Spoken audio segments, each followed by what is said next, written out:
Assalamualaikum warahmatullahi wabarakatuh. Di tahun ini aku ingin sekali menikah lagi, Mas, karena sudah bosan tanpa pendamping hidup. Begitulah curhatan isi hati si janda cantik dan soleha ini. Untuk kalian yang ingin berkenalan, mari kita simak sedikit profilnya. Siapa tahu kalianlah salah satu jodoh yang cocok untuk janda cantik dan kaya ini. Namun sebelum melanjutkan video ini, alangkah baiknya untuk menekan tombol like dan menekan tombol subscribe. Dan saya doakan semoga Anda yang menekan tombol subscribe selalu diberikan kesehatan, kesejahteraan, dan dimudahkan segala urusannya.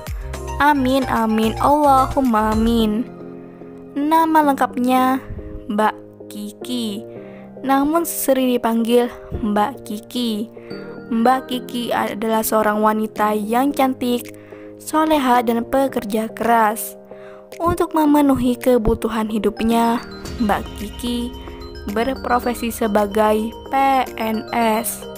Di channel ini Mbak Kiki sedang mencari pendamping hidup lagi.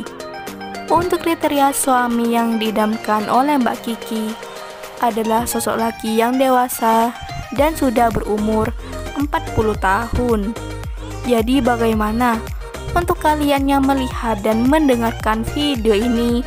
Apakah tertarik untuk berkenalan dan ta'aruf dengan Mbak Kiki? Jika ya, bisa langsung tulis di kolom komentar dengan kata-kata yang sopan, supaya Mbak Kiki bisa menghubungi kalian secara langsung. Itulah sedikit profil tentang Mbak Kiki. Jika ada kesalahan kata dan informasi, saya mohon maaf. Sekian, wassalamualaikum warahmatullahi wabarakatuh.